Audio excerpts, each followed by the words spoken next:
Good evening. Welcome to the Government News Brief for Wednesday, April 5, 2017. In the news this evening, an updated 911 system is one step closer to reality. CDC looking at ways to address flood risks at Region 10, and the Ministry of Public Health to create depression awareness. These and other stories when the news returns. Stay tuned. Thank you for staying with us. I am Renetta LaFleur. Here are the details. The 911 system is one step closer to being fully operational.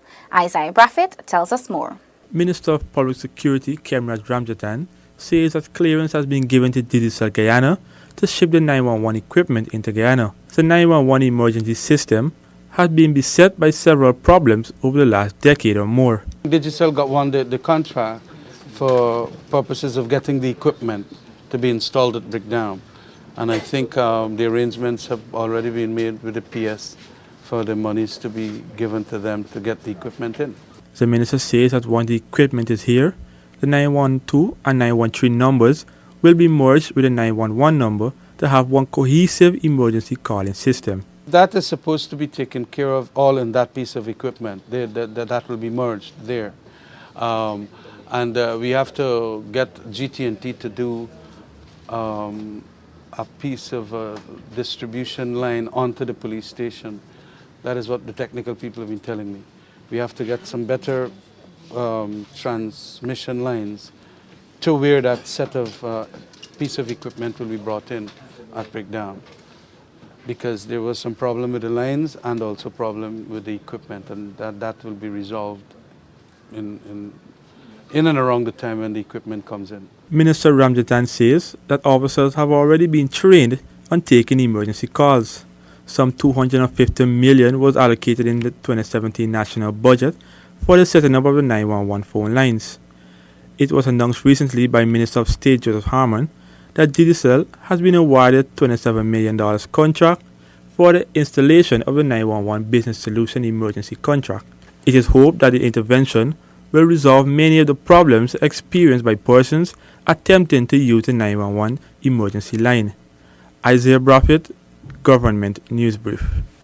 Residents of Kumaka are working to reduce flooding in the community with assistance from the Civil Defense Commission's CDC. Paul McAdam has the details. The small community of Kumaka Region 10 is easily flooded during the May-June rains and other periods of intense rainfall. On Tuesday, a team from the Civil Defense Commission was in the area evaluating risks and hazards to create a regional disaster risk management plan for Region 10. The small team was headed by Deputy Director General of the CDC, Major Kester Craig, along with a representative from the Caribbean Disaster Emergency Management Agency, SEDEMA. This is just part of one the location that the team will visit, a team of GIS specialists to highlight some of the high-risk areas. So in developing the risk profile, which is a part of the regional disaster risk management system, you'll be able to see which are the high-risk areas. Major Craig says that preliminary analysis indicate that Kumaka is a high-risk area.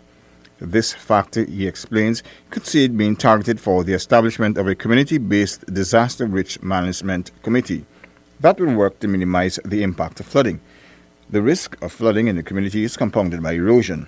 Kumaka resident and Region 10 RDC Councillor Dexter Harding says siltation of the river from runoffs from old bauxite mines around the community is contributing to this. Harding notes that the CDC's efforts will also benefit nearby communities as well. On the level of the community, I see that people from the other communities like Meritaro, Malali and so on, they will have a more broader channel to bring down their logs, to bring down their produce and so on from up in the river. SEDEMA is funding the development of the Regional Disaster Risk Management Plan in Regions 10 and 9. Paul McAdam for the Government News Brief. The Ministry of Public Health is set to launch an anti-depression campaign as part of its World Health Day observances. Delicia Haynes tells us more. The Ministry of Public Health, through the Mental Health Unit, has decided to place focus on depression as statistics show that it is one of the leading factors of suicide worldwide. Ministry of Public Health's anti-depression campaign will be launched on Friday, April 7. The campaign will be launched under the same theme as World Health Day, which is Depression, Let's Talk. The Ministry of Public Health, through the Mental Health Unit, has decided to launch its 2017 anti-depression campaign. And we have decided to do so in grand style. So what we are doing is that we have a health fair, which comprises most of the departments of the Ministry of Public Health. There are some additional agencies like Davis Memorial and other such agencies, Ministry of Social Protection, Child Protection agencies. There's some non-governmental organizations that would have been working in mental health or mental health related programs. The National Mental Health Strategy 2015-2020 is enforced by the Mental Health Unit. According to this strategy, approximately 20,000 Guyanese suffer from severe mental illness, with unipolar depression as the fifth greatest contributor to disease burden in Guyana. The campaign is specially designed to encourage communication, which will lessen the instance of a person committing suicide. There will be three segments of the concert. The first segment is if someone is suffering from depression. So the first segment is, if I talk, will you listen? The second one is, if the other person talk, will the person who is suffering listen? And the third segment is, if we both talk, if we both communicate, we'll be able to help each other to resolve whatever challenges there are. So it's a thematic-based concert. It has been noted that depression is responsible for a suicidal person to become mute, not willing to share their feelings. Depression varies from person to person, but the common signs and symptoms are important to be noted, since most of these symptoms can be part of the normal lows in life. The government, upon assuming office, has placed much emphasis and focus on suicide and self-harm, placing it at the top of the Ministry of Public Health's agenda. For the Government News Brief, Delicia Haynes.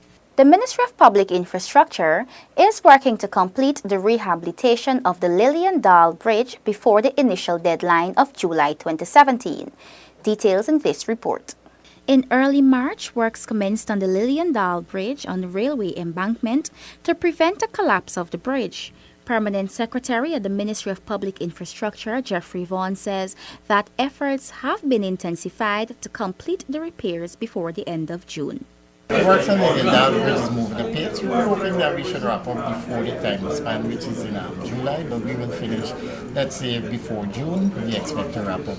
We have the contractor presently trying to double up in terms of works being done on those bridges.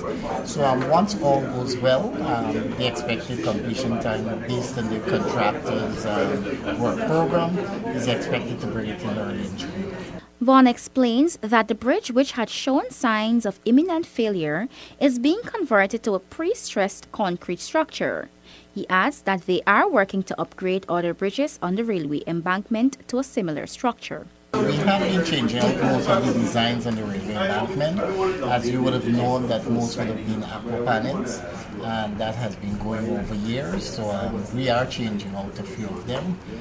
For this year, basically, you'll have the Lilian Bridge being done. We'll move on to the bridges of Pleasance, and we keep going down to try to change out almost all of the bridges on the railway embankment. The $89 million structure will serve the Lilian community and speed up transportation along the railway embankment roadway. Works are being carried out by H. Knott & Sons civil engineering contractors. Whim Village and the Quarantine will finally have street lights. Other upgrades are also being done after an intervention by the Prime Minister. More in this story. During a visit to his home village, Prime Minister Moses Nagamutu decided that something must be done about the absence of streetlights in the village. Since its establishment many decades ago, the village has been without streetlights. The Prime Minister's representative for Region 6, Gobin Harbajan, says the Prime Minister subsequently collaborated with the relevant authorities and streetlights are being installed in the community. It was very dark, and community member would have raised the concern about the area and with the lights. And again, the Prime Minister, with his initiative in collaborate with the Ministry of Public Works, agreed to put, I think we're installing right now about 14 lights in various parts in the community. Harbajan explains that other works are being carried out to upgrade the long-neglected community. Similar works will be carried out in other nearby communities. The Prime Minister also office get in collaborate with the NDC and the region again, where some of these trench was really bad and the water was cladding up. We would have make several contact with the NDC, and with the NDC and the Prime Minister intervention. Today, as you can see, the garbage is moved out and the trench is dug and it's well thinged. So we plan to continue these things in various communities as we go along. Meanwhile, Harvey Ardeen, who has been the priest for the Whim Kali temple for years, is grateful for the newly installed streetlights in the community. Prior to this intervention, he says that residents were afraid to travel at nights or even visit the temple. And we have suffered tremendously with darkness and in this community. This temple service this community, the Windbloom Field, and the people are very eager to come for lights, especially in nights. This festival is done every April, and I have tremendous difficulty with people either being attacked and women being subjected to all kinds of vandalism here in the night, especially coming from the road to the cemetery here. And with the government's kind assistance in implementing this street light, I am tremendously grateful. Meanwhile, 77 highway lights will be installed on the number 19 public road between number 50 to 55 villages in quarantine. This is the first time that some of these communities will be getting street lights. We have come to the end of today's edition of the Government News Brief. The details of these and other stories can be found on GINA's website. GINA has an active Facebook page, and we encourage you to visit and like us so you can be informed as the news unfolds. Do join us again tomorrow for another edition of the Government News Brief. I am Renetta LaFleur. Thank you for watching.